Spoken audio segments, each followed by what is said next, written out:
Se acerca otro segmento más de respuestas bíblicas. Por lo tanto, busque lápiz, papel, invite a un amigo y, por supuesto, tome la palabra de Dios y únase a nosotros.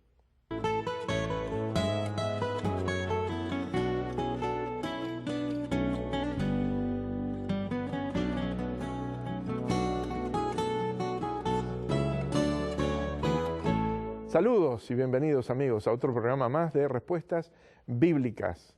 Con ustedes aquí vuestro servidor Daniel Escarone, y en esta tarde queremos decirles que estamos encantados del privilegio de compartir este momento a través de este medio. Y quiero recordarles que, como siempre, ustedes son la parte más importante de este programa, porque sin su participación nosotros no podríamos llevarlo a cabo. ¿Cómo es que usted puede participar? Lo voy a decir y explicar en un momento, luego de haber presentado a ustedes a un amigo especial, el pastor Raúl Parra. Bienvenido, pastor. Gracias, pastor Escaroni. Para mí es un gran privilegio también poder estar aquí en esta tarde, en esta ocasión, y compartir con usted una persona tan importante y de una erudición especial en la Biblia. Gracias, pastor. Amigos, queremos recordarles que sin su participación sería imposible este programa, como les dijimos antes, porque sus preguntas son el motivo central de Respuestas Bíblicas, que es el nombre de nuestro programa. Y usted puede participar en el programa enviándonos su pregunta a rb@3abnlatino.org. Repito, rb@3abnlatino.org. Saben, la participación de ustedes es muy importante. Y realmente, Raúl, cuando nosotros pensamos en esto, es bueno que le recordemos a nuestros amigos que nos sintonizan que ellos pueden enviar estos mensajes electrónicos. Y es importante que usted conozca que la pregunta que usted hace no la ponga por archivo adjunto, sino que expréselo directamente en el email que envía, de tal manera que no tengamos ningún tipo de interrupción en la recepción de la pregunta. A veces nos encontramos con que usted envía su mensaje y dice, por favor, respondan esta pregunta que estoy colocando en este archivo adjunto, y el archivo no viene adjunto, y nos encontramos con un mensaje vacío, y allí es donde tenemos alguna dificultad. Pero siempre estaremos al tanto de esto y estaremos dispuestos a responder las inquietudes que a ustedes se les planteen. Pastor, ¿estamos listos? ¿Podemos comenzar? Vamos a empezar. Hay una pregunta que nos está llegando de una persona que nos escribe desde Honduras. Un saludo muy especial a todos los amigos que nos ven en Honduras, Tegucigalpa, Islas de las Bahías también.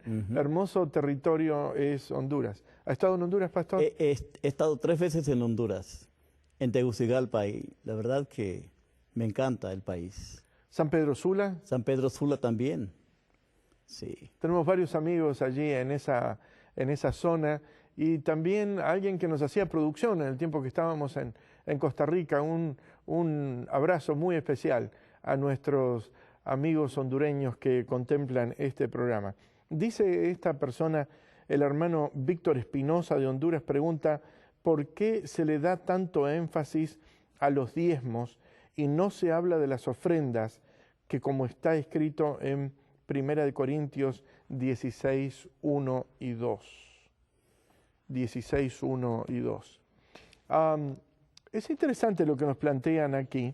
En la Biblia tenemos una estadística muy interesante. La palabra ofrenda, también la palabra diezmo, aparecen en una proporción bastante interesante. Ofrenda, la palabra en singular, aparece aproximadamente 393 veces en las Sagradas Escrituras. Y la palabra diezmo singular aparece 18 veces. La palabra ofrendas aparece 124 veces y la palabra diezmos aparece 23 veces en la revisión 1960 al menos. Alguno podría decir, ¿esto indica que uno es más importante que el otro? ¿Hay alguna disparidad? ¿Cuál era el sistema que aplicaba el pueblo hebreo, pastor, en ese tiempo? ¿Eran lo uno más importante que lo otro? Realmente, de acuerdo al concepto divino, ambas eran importantes. Correcto. Sí, porque había dos finalidades, las ofrendas y los diezmos, teniendo en cuenta que la ofrenda tiene una relevancia muy especial, porque la misma palabra ofrecer, y era algo así como algo de desprendimiento especial que el ser humano o la persona tenía hacia El Dios. adorador. El adorador, sí.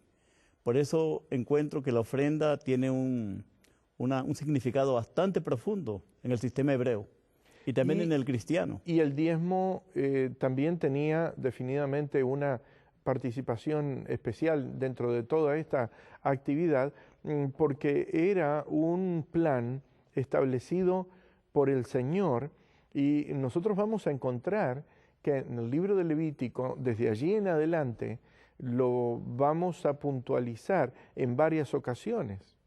Lo encontramos incluso en el libro del Génesis, antes de la existencia del templo, antes de la existencia de la actividad establecida en las Sagradas Escrituras, vamos a encontrar que se promete al Señor que si el Señor haría tal cosa, este padre pionero de la iglesia, patriarca, habría de darle al Señor los diezmos de todos. Y lo encontramos desde Abraham, lo encontramos desde Jacob, lo encontramos prácticamente desde el inicio del pueblo de Israel como una práctica. La ofrenda, nosotros la encontramos, como bien dijo el pastor Raúl Parra, en el sentido de ofrecer, de dar, de expresar gratitud y reconocimiento. Y dentro de nuestra iglesia, porque la pregunta, más bien lo que nos trae aquí, es la persona que nos pregunta, tiene que ver por qué se habla tanto de los diezmos y no de las ofrendas. Todo depende del contexto en el cual esté situado. Yo les confieso que cuando analizo mis sermones y el tiempo que dedico a estar frente a la iglesia, debo confesar con dolor que no hablo demasiado acerca de las ofrendas y de los diezmos. Participo de este criterio, y es que cuando ofrecemos los estudios bíblicos a las personas y ellas están involucrándose en el conocimiento de la palabra de Dios, una buena parte de ese momento podemos explicar, porque viene la inquietud, cómo yo como adorador y futuro creyente puedo colaborar para que este mensaje sea conocido. Y entonces ese es el momento, pastor, en el que podemos explicar. Exactamente. Se me ocurre decir que el primer ofrendante fue Dios cuando dio a su Hijo. Y nosotros, en respuesta a ese gran amor, entonces diezmamos para contribuir a que esa ofrenda divina sea conocida. O sea, nuestros diezmos son algo muy especial en el concepto bíblico. Y es correcto, porque cuando nosotros vamos a la Biblia, la primera ofrenda que el Señor nos da es este mundo y nuestra creación. Y cuando nosotros nos encontramos con el Señor, en esa relación creador-criatura, estamos ofrendándonos a nosotros mismos, en nuestro cuerpo, en nuestra alma, en nuestro espíritu, en el tiempo que le dedicamos. Claro. Y también con nuestros bienes y con nuestros recursos. Y de hecho, eso es parte de todo ese proceso que nosotros llamamos adoración. Y cuando nosotros brindamos la adoración al Señor, estamos entregando a Dios de lo que Él nos ha dado. No es que le estemos dando a el Señor o devolviendo al Señor algo que el Señor no tenga. Él es el dueño de todo. Él es el dueño de todo el dinero del mundo, Él es el dueño de todas las riquezas, Él es el dueño de todos los recursos naturales que existen en este planeta. Y el Señor, cuando creó este planeta, nos dio dichos recursos.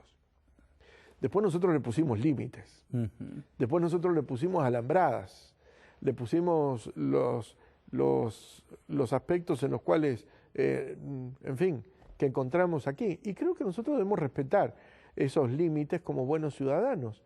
Pero debemos entender que el bien que el Señor nos dio está en este mundo. Y nuestros recursos y nuestras ofrendas son una devolución de gratitud al Señor por lo que Él nos ha dado. Cuando nosotros repasamos, especialmente en nuestra iglesia, que desde el año 1859 ha establecido un sistema llamado de benevolencia sistemática. Los pioneros de la iglesia fueron estableciendo algunos planes en los cuales las personas podían ir devolviéndole al Señor a medida que el Señor les iba dando recursos.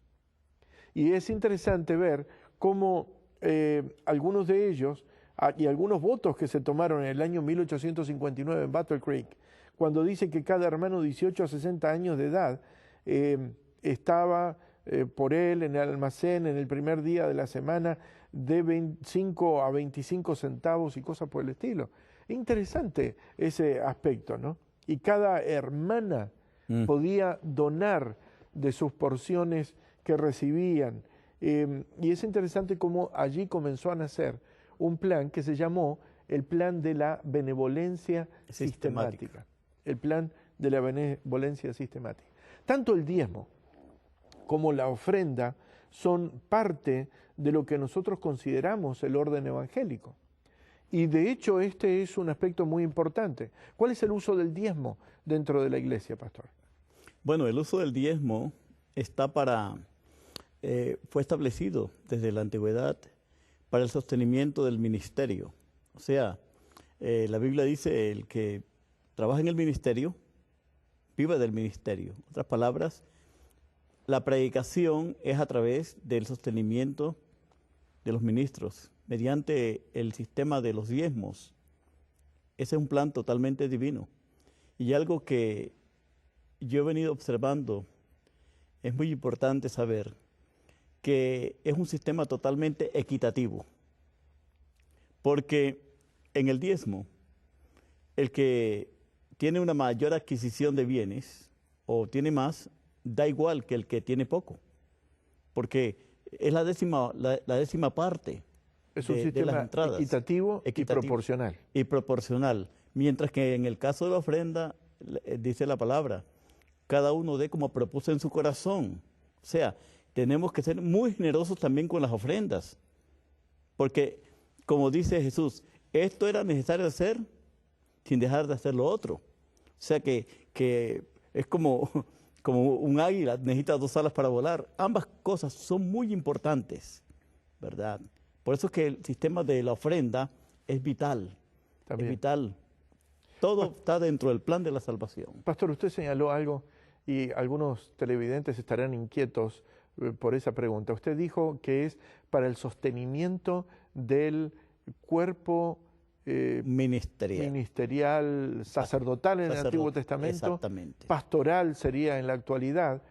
Y entonces algunas preguntas que podrían venir ¿quiere decir que los pastores no tienen que pagar diezmo? Los pastores debemos dar ejemplo en todo. Y los sacerdotes en la antigüedad daban los diezmos. Lo mismo, el pastor también da su diezmo. De lo que él recibe debe dar la 10ª parte de sus entradas. ¿Y lo debe dar con dolor, así, con regañadientes? No, la Biblia dice que Dios ama al dador alegre. Correcto. La Biblia lo dice de una manera clara, Dios ama al dador alegre. El diezmo está, como señaló el pastor, destinado al sostenimiento del cuerpo ministerial y las ofrendas son un proceso operativo para el sostenimiento de las congregaciones locales y también para los proyectos especiales que se realizan. Por ejemplo, Algunos de estos proyectos especiales son justamente este mecanismo, es decir, que el mensaje cristiano, el mensaje de fe, pueda llegar hasta, como dice Hechos capítulo 1, versículo 8, hasta los confines de la tierra. Es decir, es la predicación del Evangelio, es la educación. Nuestras universidades, por ejemplo, la Universidad de Andrews, la Universidad de Oakwood, las universidades que están expandidas en diferentes lugares en América Latina, como Montemorelos en México, la Universidad Adventista del Plata, la Universidad Adventista de Chile, la Universidad Adventista de Perú, la Universidad Adventista de Colombia, la Universidad Adventista de Venezuela, la Universidad Adventista allí en las Antillas, en Puerto Rico, son parte en Santo Domingo. Son parte de un sistema en el cual a través de las ofrendas que se dan a la obra educativa, este proceso puede beneficiar a la obra educativa. Y realmente es una prueba de la generosidad cuando nosotros pensamos en qué hermoso es ver que nuestra iglesia va teniendo futuro y va teniendo un proceso de capacitación para que haya personas preparadas en la siguiente generación, cuando los de esta generación ya no estén, y si el Señor no viene y la obra continúa, haya personas preparadas para que se pueda dar el mensaje. Estoy pensando en Sagunto, estoy pensando en Cologne-Susalev, estoy pensando en el colegio nuestro en Florencia, Italia, en Alemania, en Japón, en África, en los diferentes lugares en donde nosotros tenemos obra educativa. Y cuando nosotros miramos la representación que tenemos de obra educativa en el mundo entero es grande. Pero no solamente la ofrenda está destinada a la obra educativa, pastor. No está solamente, hay de otras formas. Hay otras maneras en las cuales... O sea, hay otros... ¿Cómo se utiliza? Necesidades. Necesidades, por ejemplo. Y otros departamentos. Por ejemplo, la obra de asistencia social. Correcto. Como a través de ADRA. De ADRA, que es algo grandioso, diríamos. ¿Y cuántos países se han beneficiado con ADRA? Es un sistema que abarca, dicho sea de paso, ADRA es tan importante en Estados Unidos que es reconocida por el gobierno como una institución responsable y seria. Y saben más o menos a dónde va todo. La ADRA cuenta con muchas cosas, con muchos recursos. Y todas estas instituciones que nosotros tenemos en realidad están haciendo bien. Hace relativamente no mucho tiempo atrás me encontraba con un buen amigo que es uno de los oradores importantes en este canal, el pastor Robert Costa, del programa Está Escrito, y que es ministerial asociado de la Asociación General, que nos decía de la labor que habían ellos llevado a cabo en África, con la asistencia también de ADRA y los proyectos de ese programa, habían llegado hasta un lugar donde construían lugares para generar agua potable, filtrable, de tal manera que las tribus indígenas necesitadas en esa zona pudieran llegar a disfrutar y tener el beneficio de ese don del cielo que es el agua en algunos lugares donde hay dificultades para poder conseguirlo. Es decir, claro que las ofrendas son buenas. Yo lamento que a veces haya una desproporción en cuanto a este punto, pero es bueno que usted tenga en mente que el diezmo está destinado al sostenimiento del cuerpo pastoral para que se continúe la predicación de la palabra. Y es bueno que usted conozca que las ofrendas también son necesarias para la iglesia local, para los proyectos que las misiones, las asociaciones, las conferencias, las uniones, las divisiones y la Asociación General tienen, de tal manera que puedan haber recursos y la obra continúe desarrollándose de tal manera que la predicación del Evangelio continúe en la misma marcha en la que lo puso el Señor Jesucristo y llegue hasta los confines de la tierra. Y gracias desde ya, porque usted no solamente está contemplando este programa, sino que usted puede ser lo que el pastor nos dijo y que surge de la palabra de Dios. Un dador alegre. Un dador alegre. Dios no quiere dadores tristes. Hay a veces personas que se ufanan de lo que dan, ¿no es cierto? Y hay algunos que lo dan con dolor y dicen, y yo di esto o aquello. Y me dolió lo que di, pero entonces dicen algunos. Y algunos lo enseñan, ¿eh? Dicen, no es bueno dar hasta que uno esté bien, sino que dar hasta que duela. Hasta que duela, exactamente. Pero quiero decirles que ese no es el espíritu. El Señor reconoce que Él nos ha dado, porque todo lo que tenemos en realidad es del Señor. Y nosotros lo que estamos haciendo es devolverle un poco de lo que Él nos ha dado. Que Dios bendiga a los dadores alegres que están contemplando nuestro programa. Vamos a ir a la siguiente pregunta que tenemos aquí, y viene de una zona donde el pastor Parra se va a sentir muy, muy contento, y posiblemente en medio de la pregunta, pastor, tengamos que hacer un pequeño corte publicitario para anunciar algo, pero aquí nos escribe Mauricio Nieto de Santa Marta, Colombia. Yo creo haber tocado algo de esta pregunta, pero como considero que es importante, Mauricio dice, soy seguidor de su programa Respuestas Bíblicas, para mí es muy grato participar en su programa. Tengo una inquietud y es la siguiente. Samsón se suicidó y dice la Biblia que los suicidas no heredarán el reino de los cielos. Y entonces pregunto, Sansón, ¿está en el infierno? ¿Está en los cielos?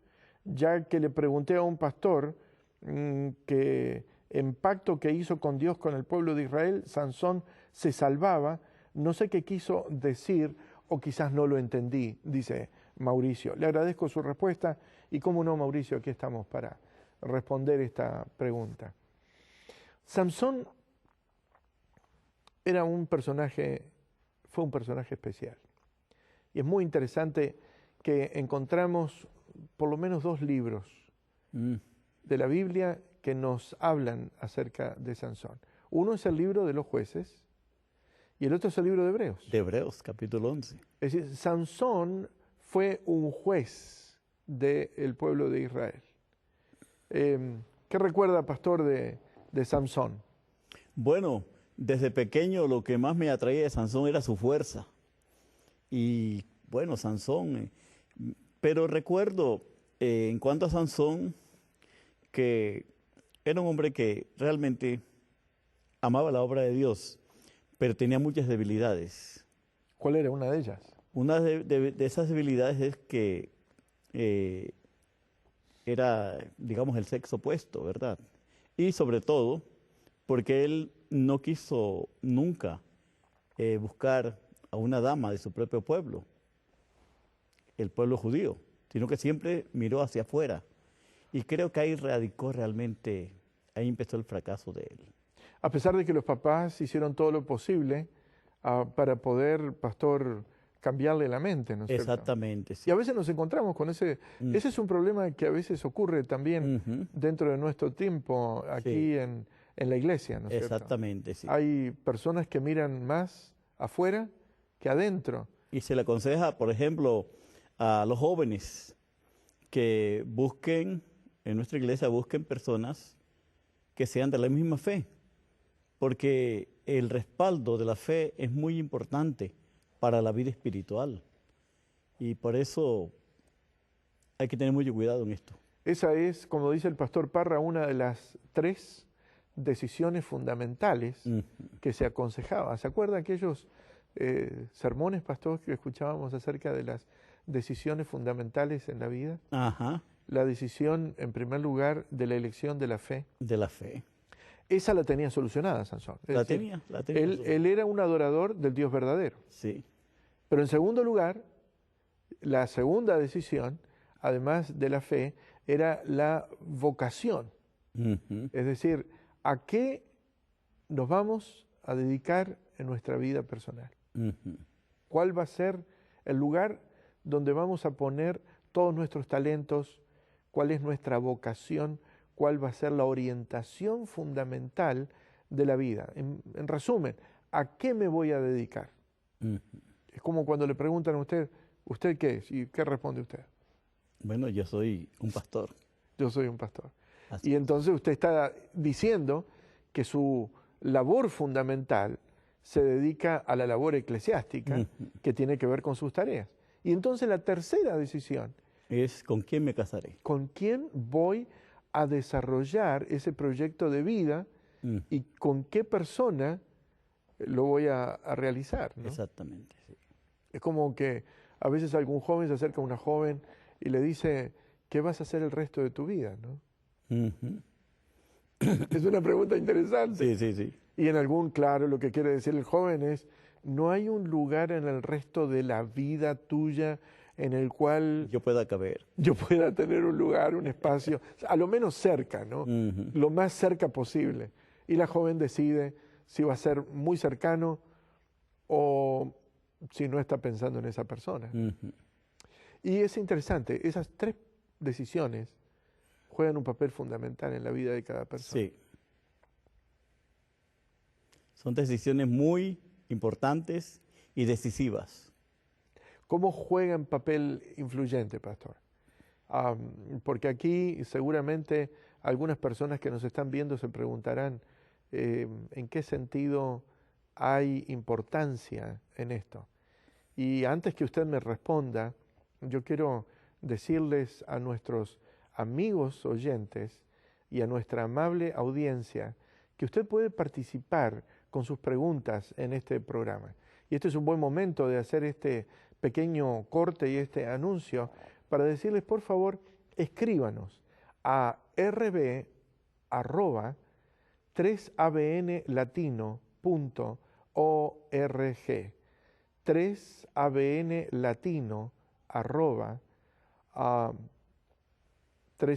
3abnlatino@3abnlatino.org. De tal manera que nosotros podamos Claro. recibir nuestras preguntas para poder seguir funcionando.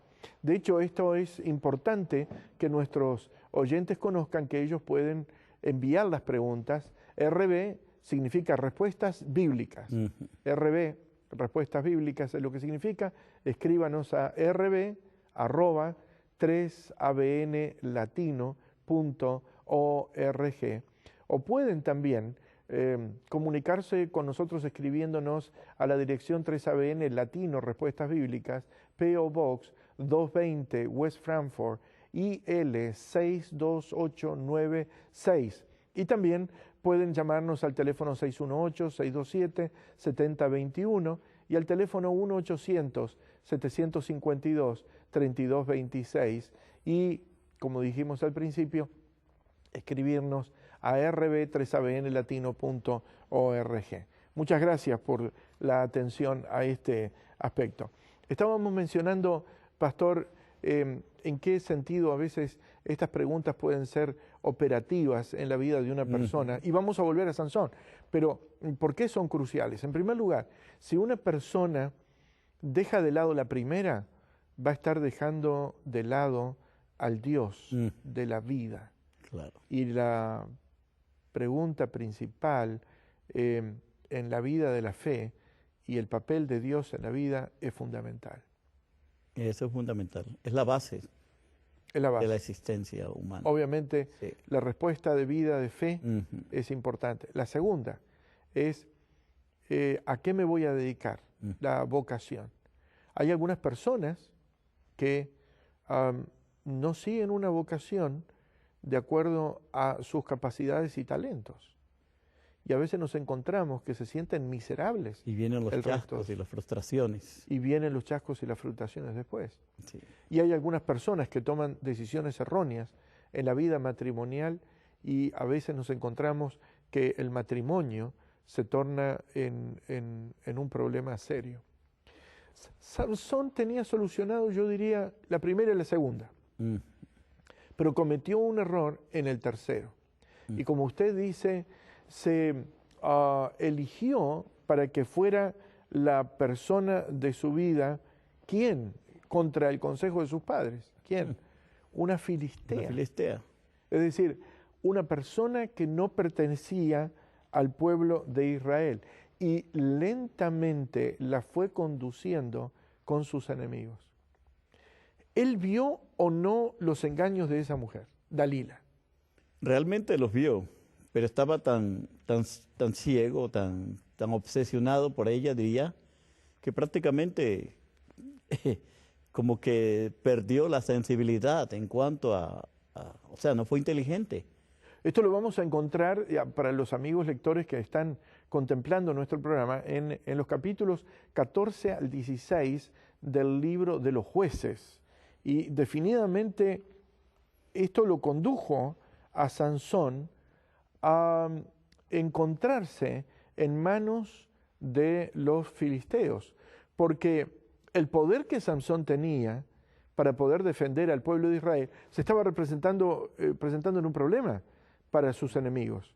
Y ellos querían abatirlos a lo que dé, de cualquier manera. Y eso él lo conocía, pero pensaba que él podía salir. Y comenzó a contarle a aquella dama sus secretos, de dónde tenía su fuerza, de dónde él tenía su vigor. Y es interesante esto, pastor, es increíble. Cuando a veces uno lee relatos de guerra, uno descubre que las fuerzas enemigas han utilizado a damas, a mujeres, para poder infiltrarse en las tropas enemigas y conquistar los corazones en medio de ese conflicto, de tal manera de generar vulnerabilidades en el enemigo. Y esto es viejo. Sí. Esto no es nuevo. Algunas muy famosas, por cierto. Por supuesto. Sí, sí. No sé en qué nombre está pensando usted. Estoy pensando ahora mismo en la Mata Hari, por ejemplo. Correcto, ese fue un caso. Un caso. En el cual se utilizó, ¿no es cierto?, por las fuerzas enemigas de tal manera de poder encontrar secretos de Estado. Exactamente. Para poder minar la fuerza y la capacidad de fuerzas enemigas. Ahora, lo curioso de este caso bíblico es que Sansón conocía eso. Conocía. Sí. Y llegó a flirtear, a coquetear con el enemigo, hasta que finalmente le llegó a comunicar los secretos más reservados del origen de su fuerza y fue conquistado. Y fue conquistado. ¡Qué error! Un error grande porque realmente él sabía. Y cuando le contó, pienso que él confió mucho cuando le declaró su secreto, su máximo secreto. Dijo, así como salí de las otras, podía salir de esta. ¿No es dramático pensar que muchas veces de algo tan pequeño, tan sensible, tan delicado, nosotros nos encontramos con que puede ocurrir la desgracia fundamental de un hombre? ¿Pero qué hizo entonces? ¿Qué fue lo que pasó? Tomaron a Sansón, lo echaron en una cárcel y lo traían para burlarse de él en forma pública, hasta que finalmente en una gran convocatoria que los filisteos tenían, dice el libro de los jueces, que alguien pidió que se trajera a Sansón. Era una construcción enorme la que había allí. Y nosotros encontramos que la Biblia narra que un niño lo condujo a Sansón. Y él pidió algo, pidió que se lo colocara de tal manera que él pudiera sentir las dos columnas en una mano y en la otra. Y le pidió que lo llevara hasta el lugar central. Él sabía que estaba siendo objeto de pullas, de escarnio, me imagino las burlas de todos aquellos que habían sido sometidos por su mano en el pasado, pero él sabía que en aquel momento, en aquel gran palacio, en aquella extraordinaria construcción, había un techo y en ese lugar también había personas que se estaban solazando, gozando de todo lo que estaban viendo y de todos los que estaban mirando al pie y sabían que Sansón estaba allí abajo. Lo que no pudieron captar fue que Sansón tenía un plan y Sansón había recuperado su fuerza, porque había recuperado su cabello. Su cabello. y el voto nazareo que él había realizado ahora estaba también en juego. Y entonces nosotros nos encontramos con que la Biblia narra que Sansón, dijo Sansón, y dice en el libro de los Jueces 16:30, muera yo con los filisteos. Y entonces se inclinó, dice la Biblia, con toda su fuerza, y cayó la casa sobre los principales y sobre todo el pueblo que estaba en ella, y los que mató al morir fueron muchos más que los que había matado durante toda su vida. Ahora viene la pregunta de nuestro amigo. Sansón se suicidó, dice nuestro amigo Nieto. ¿Usted cree, pastor, que al leer la Biblia esto es un suicidio?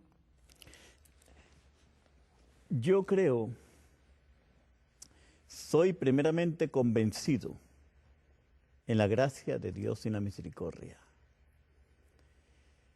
Porque no creo que fue un suicidio. Primeramente, cuando vamos al libro de los Hebreos, encontramos aquí ciertos personajes. El libro de los Hebreos, capítulo 11, es el capítulo de la fe. Y de pronto encontramos aquí que en ese cuadro de honor de Dios está también Sansón.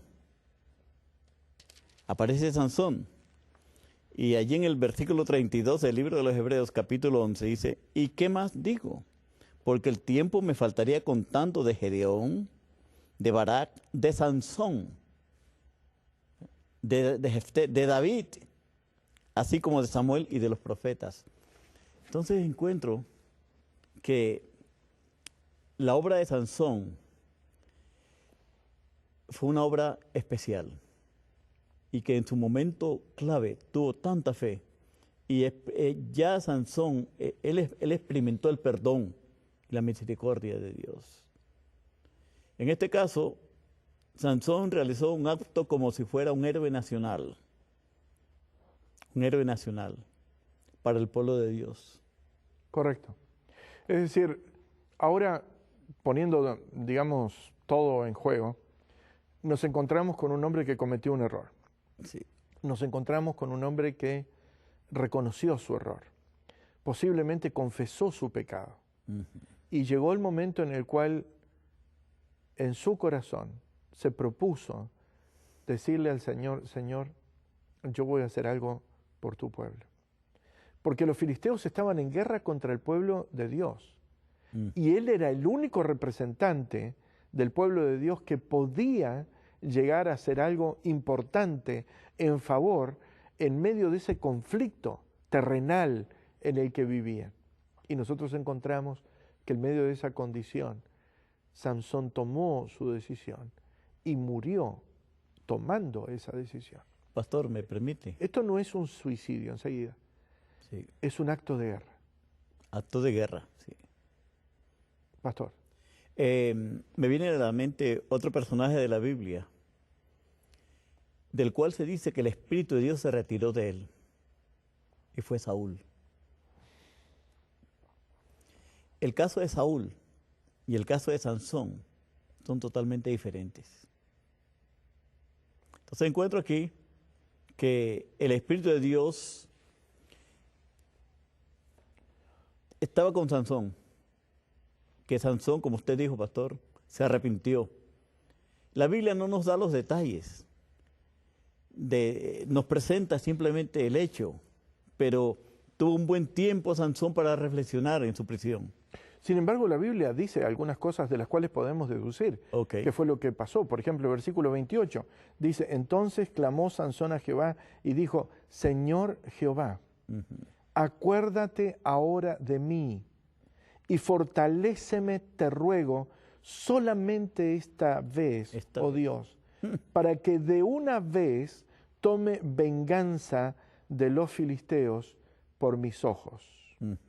Él había perdido sus ojos, él había perdido su honor, él había perdido su honra, y él había conducido, en cierto sentido, por su deterioro de decisión, a la victoria de los filisteos. Y finalmente aquí vuelve en sí, reclama de Dios la fuerza, la obtiene y ejecuta la acción.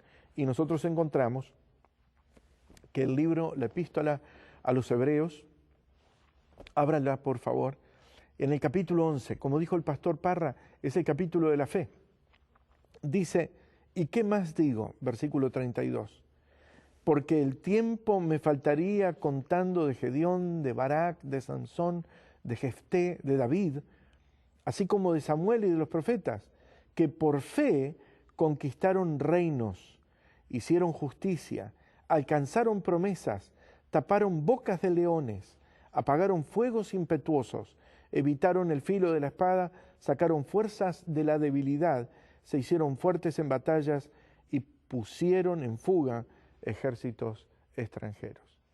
Uno de ellos fue Samson, un gran héroe de la fe, que murió, pero ensalzando la fe en el Dios que le había dado en ese momento la victoria en contra de los enemigos del pueblo de Israel. Bien, pastor, vamos a hacer una transición hacia la siguiente pregunta. Aquí Rebeca Piedra Varela nos escribe, dice aquí la hermana, mi nombre es Rebeca Piedra y soy de Costa Rica. Ya hemos hablado de Costa Rica, ¿no es cierto? Sí, hermoso país. La hermana nos dice, espero que puedan responder a mi pregunta, que es la siguiente. En primera epístola de Tesalonicenses, en el capítulo 4, versículo 14, dice que Dios traerá con Jesús a los que durmieron en él. ¿Por qué será que lo dice así? ¿Qué quiere decir? Suena como que Jesús fuera a traer a los que murieron desde el cielo, y sabemos como adventistas que los muertos están en el sepulcro, no en el cielo. Me preocupa porque yo doy estudios bíblicos y si me preguntan de eso, no sé cómo explicarlo. Le agradezco mucho que puedan aclarar esta duda, ya que una vez había enviado la pregunta. Y aquí estamos para responderla con mucho gusto, lo vamos a hacer. La primera epístola a los tesalonicenses. Abra por favor Primera de Tesalonicenses, y pastor, quizás vamos a leer Primera de Tesalonicenses, y vamos a leer desde el capítulo 4 del versículo 14, y vamos a leerlo hasta el versículo 18. Es un segmento bíblico muy importante que nosotros debemos tener en cuenta. Abramos nuestras Biblias, Primera de Tesalonicenses, capítulo 4, los versículos 14 al 18. Pastor, ¿podría leerlo, por favor? Porque si creemos que Jesús murió y resucitó, así también traerá Dios con Jesús a los que durmieron en él. Por lo cual os decimos esto en palabra del Señor, que nosotros que vivimos, que habremos quedado hasta la venida del Señor, no precederemos a los que durmieron. Porque el Señor mismo, con voz de mando, con voz de arcángel y con trompeta de Dios, descenderá del cielo, y los muertos en Cristo resucitarán primero. Luego nosotros, los que vivimos, los que hayamos quedado, seremos arrebatados juntamente con ellos en las nubes para recibir al Señor en el aire, y así estaremos siempre con el Señor. Por tanto, alentaos los unos a los otros con estas palabras. Es un hermoso pasaje, es una muy interesante pieza literaria la que nosotros encontramos aquí. Debemos quizás tener en cuenta este aspecto. El apóstol Pablo está entrando en Europa, especialmente en lo que tiene que ver con Grecia. Recordemos que los griegos tenían ciertas concepciones diferentes a los hebreos, ¿correcto? Correcto. Y nosotros vemos que Pablo está haciendo una escala aquí en Tesalónica, está en marcha hacia Atenas, luego estaría visitando Corinto. Y esos tres lugares los vamos a encontrar muy claramente reflejados en las Escrituras. Omití uno, pastor, y lo voy a añadir, Filipenses. Nosotros vamos a encontrar que todos esos sectores las cartas a los filipenses, las cartas a los tesalonicenses, las cartas a los corintios están en la península báltica en Grecia, y nosotros encontramos que Hechos, el capítulo 17, nos hace referencia a la visita del apóstol Pablo a Atenas. Es decir, allí tenemos toda la configuración griega de este aspecto. Y en la carta, el apóstol Pablo está, podríamos decir, dando un saludo y una acción de gracias en la sección del capítulo 1, entre el versículo 1 y el versículo 10 aproximadamente. El apóstol Pablo habla de la antigua interacción con la iglesia y cómo la sostuvo, cómo la apoyó, cómo comenzó la labor allí. En el capítulo 2, los versículos 1 al 20, aproximadamente esa es la distribución.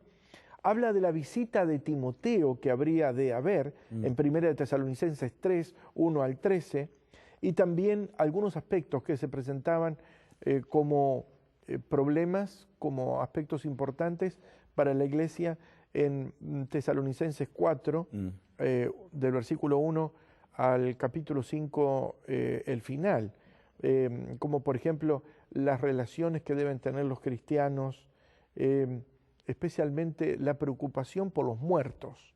Ese es el punto. Y entonces, que hace la pregunta aquí, y acerca de la preparación para la venida del Señor. Y entonces, finalmente, ¿cuál debe ser la conducta cristiana? Es decir, el apóstol Pablo está abarcando un aspecto global de esta relación dirigente y dirigidos en la iglesia, líder y seguidores del apóstol. Pero aquí había un conjunto de personas que estaban comenzando a desarrollar el mensaje cristiano y tenían una preocupación.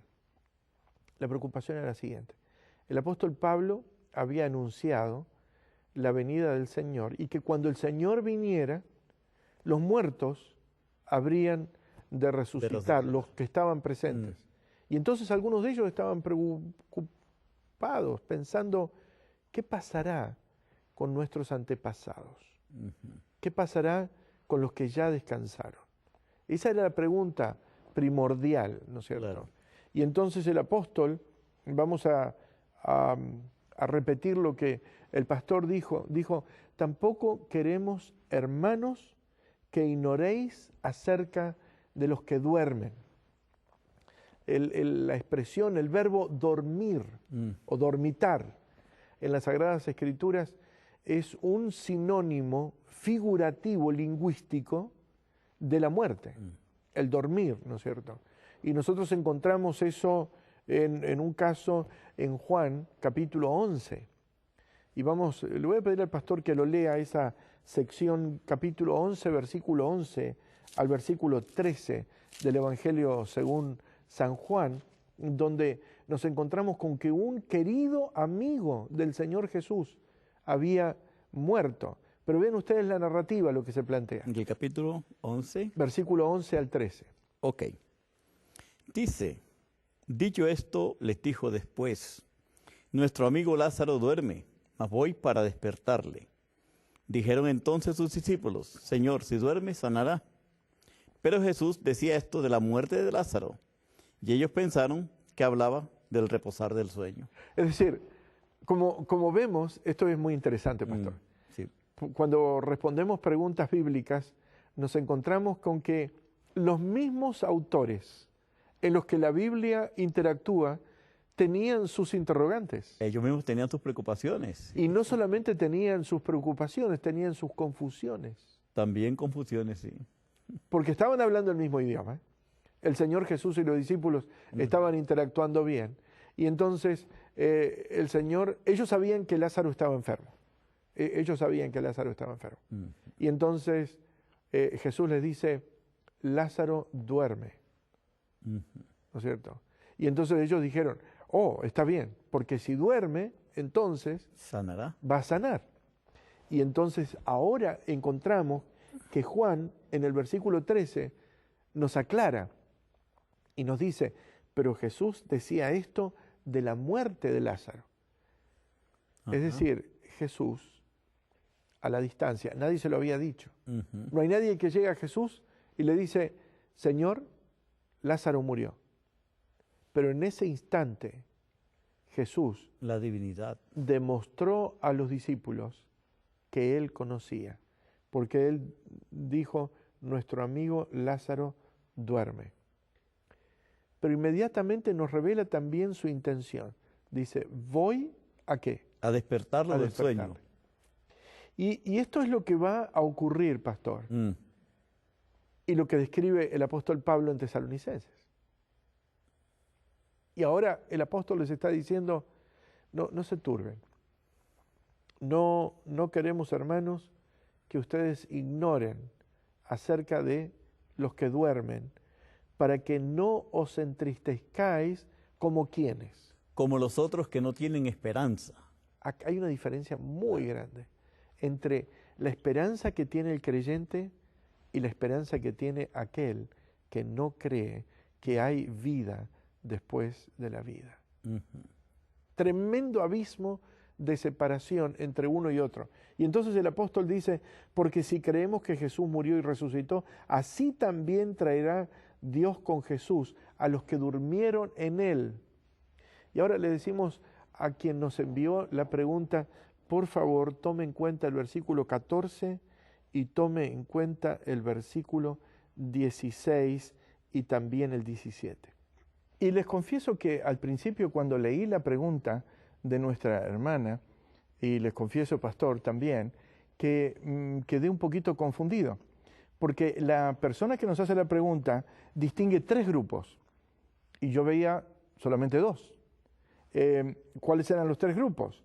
En primer lugar, lo que Rebeca entiende es que están un grupo, los que vienen con Jesús cuando Él viene a buscar a los suyos, un segundo grupo, los que están muertos en los sepulcros y resucitan, y en un tercer grupo, los que están vivos. Y no es así. En realidad, lo que el apóstol Pablo está diciendo es, cuando el Señor venga, la inquietud que tenían los tesalonicenses era que sus antepasados no pudieran unirse a ellos. Y el apóstol Pablo dice, no se turbe vuestro corazón, no os entristezcáis como los otros que no tienen esperanza. Eso está claro. Es decir, hay 2 grupos cuando el Señor venga, y en la descripción está bien claro. El otro punto aquí, lo pongo más fácil, los muertos en Cristo y los que durmieron en Él, es decir, versículo 16 y versículo 14, respectivamente, son un mismo grupo. Versículo 14, versículo 16, se está refiriendo a un mismo conjunto de personas que quizás creyendo en la fe fallecieron, pero habla aquí de los que durmieron en Él, y en segundo lugar, los muertos en Cristo. El apóstol Pablo establece una asociación. Estos no son cualquier tipo de persona que ha muerto o todo tipo de persona que ha muerto. No. Los que durmieron en Él significa que durmieron creyendo en el Señor Jesús. Y los que dice luego muertos en Cristo son ese mismo grupo que está descrito de la misma manera. Es decir, los que duermen en Él y los que murieron en Cristo son un mismo grupo. Versículo 14, versículo 17 y 16 y 17 después. Es decir, el verbo ahora asei, del verbo hago, que usa para traer, se refiere a que habrán de surgir a la vida, vendrán de nuevo a la vida cuando el Señor aparezca. Es decir, los que durmieron en Él y los muertos en Cristo tienen la misma naturaleza de ser convocados en aquella ocasión. Y Pablo les dice lo siguiente, no se acongojen, no se entristezcan, no, pastor, no tengan dudas, porque a veces nosotros tenemos dudas, porque el Señor va a volver a la vida a esos seres queridos que ustedes tienen. Y es interesante algo en este versículo, que el apóstol Pablo tenía la impresión personal de formar parte de ese grupo. ¿Ha notado eso? en todas las páginas, en 1 Corintios, en 2 Corintios, en todos los libros de San Pablo. ¿Por qué lo digo? Porque él dice, luego nosotros. Se incluye él.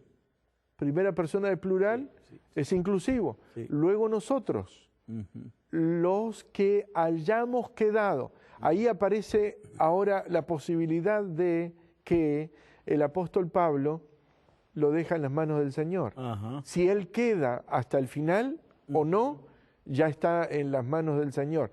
Los que vivimos, los que hayamos quedado, dice el apóstol, y ahora dice, seremos arrebatados juntamente con los demás para recibir al Señor en el aire, y así estaremos siempre con el Señor. Y ese punto aclara completamente esta pregunta. Correcto, Porque dice, seremos arrebatados juntamente con ellos. correcto. O sea que ahí está el toque final y contesta prácticamente toda esta pregunta. Pero ¿sabe, pastor, el énfasis que pongo a veces cuando yo leo este pasaje?